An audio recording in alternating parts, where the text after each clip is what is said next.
That sounds like one of those Dr. Seuss characters, one of those books that got taken off shelves. Dueling decades.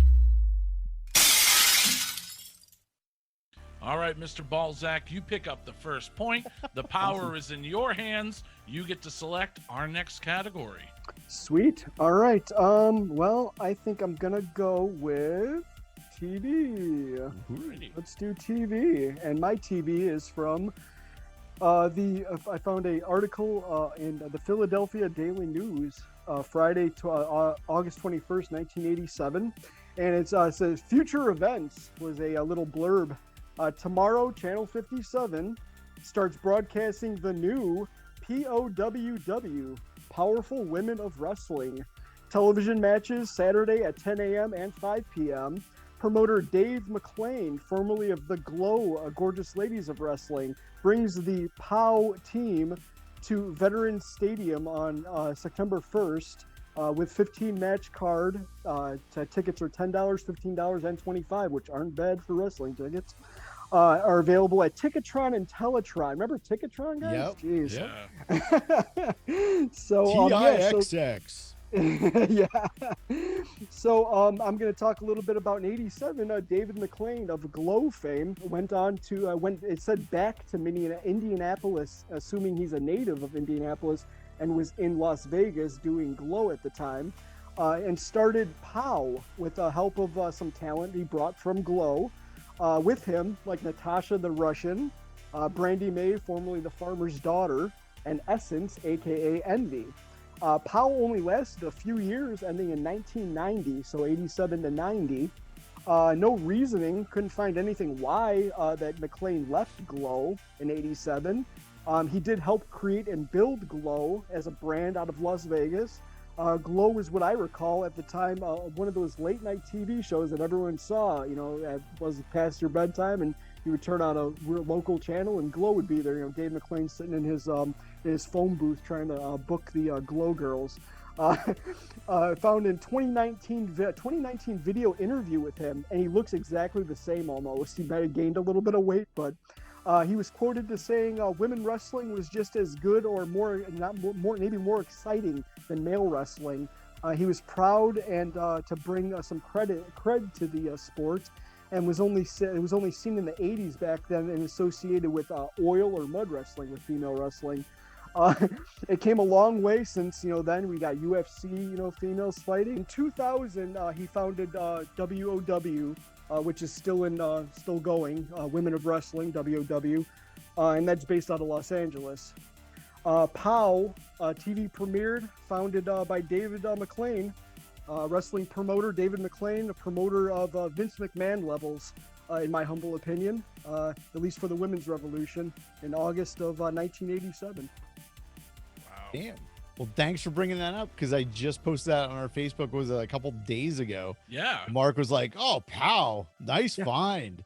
Yeah, right. Something that was playing. I came across that yesterday. I was like, at the land, I was like, oh, this is actually, even Yeah, though it's a that's a little good one. blurb, it's actually kind of significant that that started in '87. And then it went on. I didn't even know McClain he did Me both. neither. Yeah, that's another thing. I did not know he was associated with that, or WOW, which WOW is now basically WOW, and I think it's Shimmer.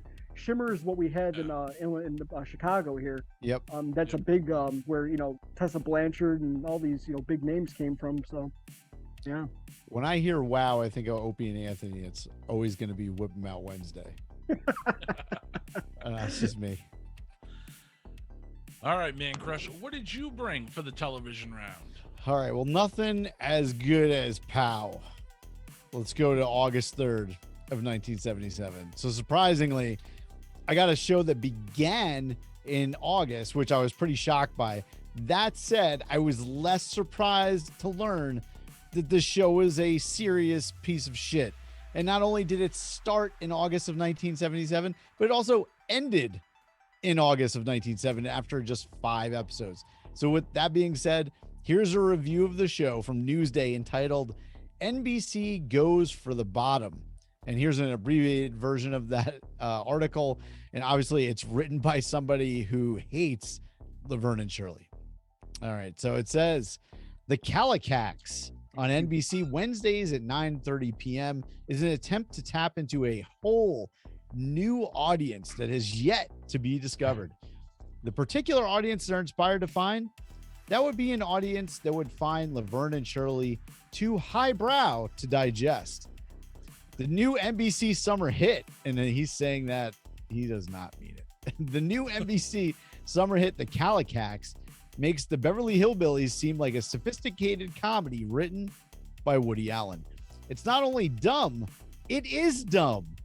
Even if there is an audience out there below the level of Laverne and Shirley, I seriously doubt there would be a single reason for a network to program for that group. The Calicax is immoral in the sense that it is deliberately attempting to run down, crawl up to, or creep behind the audience that might be intellectually uplifted by Laverne and Shirley.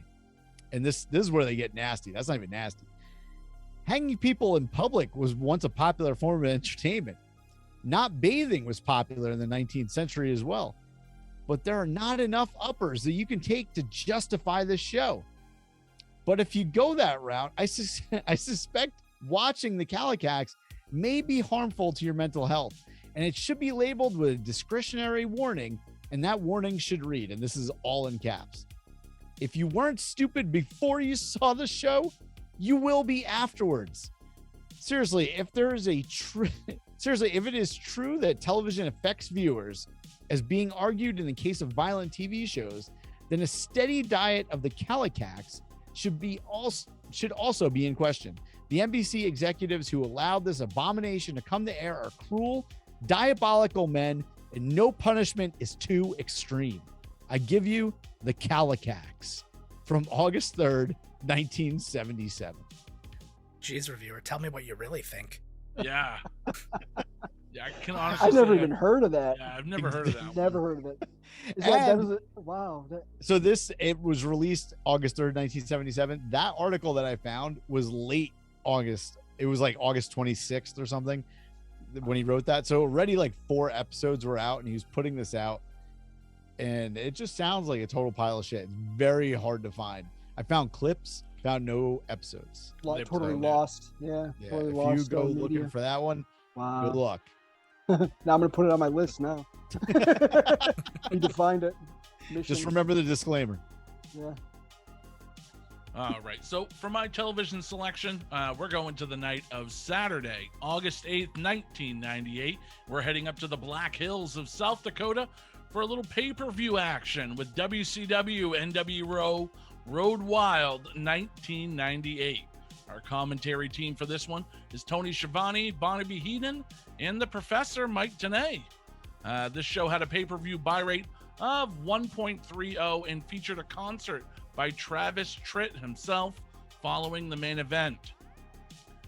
About 10,000 people were in attendance for this show, surrounding kind of the makeshift arena that was set up in the middle of the Sturgis Biker Rally. So the ring was on top of an elevated platform set in the middle of the road. So a few episodes back, I picked Bash at the Beach 1998. Now that was the one where Karl Malone and Dennis Rodman wrestled, and that seemed to work for WCW. So let's not try it again the very next month. But this time, let's not get an actual athlete. Who's the least athletic person on television? Let's get Jay fucking Leno. So the main event for this pay-per-view would feature Diamond Dallas Page and Jay Leno taking on Eric Bischoff and Hollywood Hulk Hogan. But first, let's take a look at the rest of the card. The show starts off with 2 of the biggest real-life tough guys in all of wrestling. We see Ming defeat the Barbarian in an absolute slugfest of a singles match. Then the Public Enemy defeat the Dancing Fools, made up of Alex Wright and Disco Inferno. That one ends with Disco going through 3 tables stacked on top of each other, which Bobby Heenan calls your typical Greco-Roman triple table smack. Then after that, we get a Ravens Rules match where Saturn defeats Canyon and Raven. And then another match after this is absolutely fantastic. It's Rey Mysterio Jr. defeating Psychosis. Long feud between Rey and Psychosis throughout their careers, one of their better matchups. And then after this, we get Stevie Ray defeating Chavo Guerrero Jr. Can Chavo ever win a fucking match, please? And then it's time for everyone to get up and go take a piss because we get Steve McMichael versus Brian Adams. Adams loses to Mongo, but if you watch this match, you're the one who really lost. And then following that, we have the WCW World Cruiserweight title match. Now, if there's any reason to go and watch this pay-per-view, this is it. Absolute banger of a match. We have Chris Jericho losing the title to Juventud Guerrera. Now, this match it's one of the better Chris Jericho WCW matches. Matter of fact, recently in AEW, he wrestled Juventud Guerrera. This match was the catalyst for that match we saw recently. Now, after that, we have the NWO Invitational Battle Royal, which featured both factions of the NWO, and then in an over-the-top battle royal with Goldberg. Now, keep in mind, this is an over-the-top battle royal on an elevated platform. So some of the bumps were a little questionable and scary, and some of them were just like the worst bumps you've ever seen. So Goldberg in a battle royal, that's kind of just like playing a kid in video games who only knows one move and just keeps doing the move over and over. The whole match was slow and absolutely atrocious. The two NWO factions kind of faced off against each other. Goldberg's kind of just wandering around the ring, not knowing what to do. He picks his spots, and while he picks up all but 3 eliminations, oddly enough, the Giant got out Lex Luger early on, Nash eliminated Hall, and then Nash eliminated himself, going after Hall on the outside. Goldberg ends up winning the whole thing. Fucking waste of time. Shocker. Then we get to the main event. And if we thought it couldn't get any worse from here, Diamond Dallas Page and Jay Leno with Kevin Eubanks defeating Eric Bischoff and Hollywood Hogan with Miss Elizabeth and the Disciple, aka my beautician, Brutus the Barber Beefcake. So Jay Leno comes out wearing a pair of Zuba knockoffs and a Tonight Show shirt that looks like he grabbed it right off the rack at the NBC gift shop. And they actually protect all the wrestlers here, with Leno getting the only real offense on Bischoff, which consisted of a low blow, ramming Bischoff's head into the ring post a couple of times, and then 2 of the worst punches I have ever seen. Thank God for DDP, who, much like Jake Roberts and Scott Hall, he saved this one. So the match ends with Jay Leno pinning Eric Bischoff after Kevin Eubanks hits him with a diamond cutter. I give you WCW NWO Road Wild 1998. Check it out on Peacock. I got my NWO bash brick right here. I have to get one of those. You know what would have made that better? This is during the Monday Night Wars, and they did not bring out Brian Bosworth, Stone Cold, at Sturgis. Yeah, like that was what a the missed fuck? opportunity for sure. God. Total missed Now, keep opportunity. in mind, this all takes place the same month. Over on the other side, up in New York, you had Stone Cold and The Undertaker at SummerSlam. Yeah, Could have done the same thing. Yeah. Stone Cold versus Stone Cold and Letterman versus. Letterman. versus Leno and Kevin Eubanks. God, I remember those days. The good old WCW days. That was when they were going to nosedive there when they had the 2 NWOs going against each other. That was pretty much almost towards the end when they went out. When they went Wolfpack, baby. Wolfpack for life. Sweet. All right, let's throw it over to the media king of the North, Joe Finley, for his verdict on the television round. Wow. You just melted my brain a little bit. So let's just do these in order. So Chucky, the powerful women of wrestling, you brought a lot of cool information. None of us knew that it was from the guy who brought us Glow. Obviously, shout out to Hollywood, former judge of this wonderful show. It still looks great. Still looks fantastic. I've sent you soap, if I'm not mistaken. Yes, she sent us soap. I That's still right. have it. She'll probably be mad at me because we've only used it like 4 times. It just sits on the sink. Well, because we got to wait for her to come back on to send more soaps. You don't want to be wasteful. I get it. Actually, Mike Ranger and I were just waiting till Halloween to start using it again because it's got bats on it. Oh, that makes sense. I'm on board. But what's weird is, okay, so he does Glow, then he does Pow, then he does Wow. It's like one... Doing one of them is like, pioneering. Doing the second one is seeing if you could kind of like, catch lightning in a bottle a second time. And then doing the third one, it starts to feel more like it's a fetish than anything else. I never watched the show, but I heard in the show he marries a wrestler, and I heard in real life that wasn't true, which is surprising. What? No, fake wedding and a wrestling thing? Forget That about it. never happens. Never. But yeah, no, it's interesting. It's the 80s had a lot of weird ones. Remember that like bodybuilders Yeah, well, that was 90s. one? You're talking That was about was that the early 90s? Yeah, it was WWF that had that. The Body Yeah, and Wrestling it was Federation. so many stupid ones in there. But POW, I just it couldn't recreate Glow. Like when you think of women's wrestling, you think Glow. You don't think POW. WoW, maybe some people, but Glow. The Calicax, Mancrush. That sounds like one of those Dr. Seuss characters from one of those books that got taken off shelves. But I've never heard of this. I still don't know that I know what it is based on what was described. All I know is it made somebody really angry. Like that the producer of that show had sex with that guy's wife. There's no way.